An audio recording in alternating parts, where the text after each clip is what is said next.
హైదరాబాద్లో 2 రోజులుగా రాత్రిపూట వర్షం కురుస్తూనే ఉంది. దీంతో లోతట్టు ప్రాంతాలు జలమయమయ్యాయి. నాలాలు కూడా నిండిపోయాయి. అటు కొన్ని ప్రాంతాలలో ఇండ్లల్లోకి నీరు కూడా వచ్చిన పరిస్థితి కూడా ఉంది. ఈ క్రమంలో పాతబస్తీలోని నాలాలో మొసలి ప్రత్యక్షమైంది. దీంతో జనం ఒక్కసారిగా ఉలిక్కిపడ్డారు.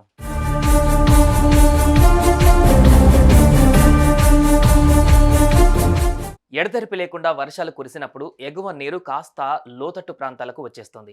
దీంతో వెళ్లవలసిన నీరు వెళ్లకుండా ఇండ్లల్లోకి వచ్చి చేరుతుంది. ఇలాంటి ఘటనలు చాలానే చూసాం.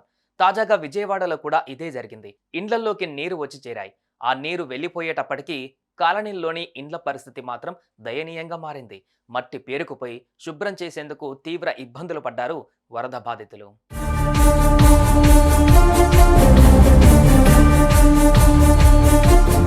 ఇక వర్షాలు కురిసినప్పుడు ముసళ్ళు, పాములు రావడం చూసే ఉంటాం. తాజాగా హైదరాబాద్ పాత బస్తీలో కూడా అదే జరిగింది. జనావాసాల మధ్య ఓ ముసలి ప్రత్యక్షమవ్వడం కలకలంగా మారింది. ఓల్డ్ సిటీలోని బహదూర్పురాలో ఇళ్ల మధ్య గల నాలాలో ముసలి కనిపించడంతో స్థానికులు భయాందోళనకు గురయ్యారు. అక్కడ కాలనీవాసులు ముసలిని చూసి ఒక్కసారిగా షాక్ అయ్యారు.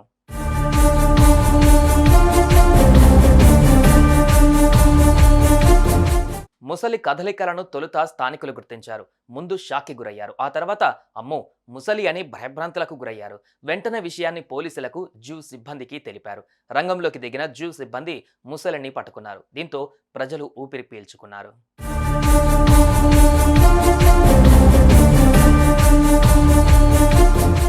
ఇక నాలాలో ముసలి ఉందన్న విషయం తెలిసి దాన్ని చూసేందుకు జనం ఎగబడ్డారు. మరోవైపు నగరంలో కురుస్తున్న ఏకధాటి వర్షాలకు ఎక్కడ లేని పాములు, ముసళ్ళు జనావాసాలలోకి చేరుతున్నాయి. ఈ క్రమంలోనే భారీ వర్షానికి బహదూర్పురాలోని నాలాలో వరద ఉధృతి పెరగడంతో ముసలి కొట్టుకు వచ్చినట్లు అంతా భావిస్తున్నారు. ఏదేమైనా నగరంలోని నాలాలో ముసలి కనిపించడం ఒక్కసారిగా అలజడి రేగింది.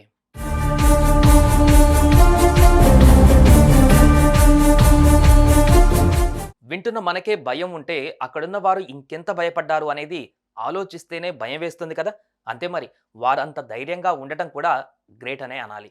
ఒకవేళ ఆ ముసలి ఇండ్లలోకి వచ్చి ఉంటే పరిస్థితి ఊహించుకోండి, ఎలాంటి నష్టం జరిగి ఉండేదో. సుమన్ టీవీలో మీ పర్సనల్ అండ్ బిజినెస్ ప్రమోషన్స్ కోసం కింది నెంబర్కి కాంటాక్ట్ చేయండి.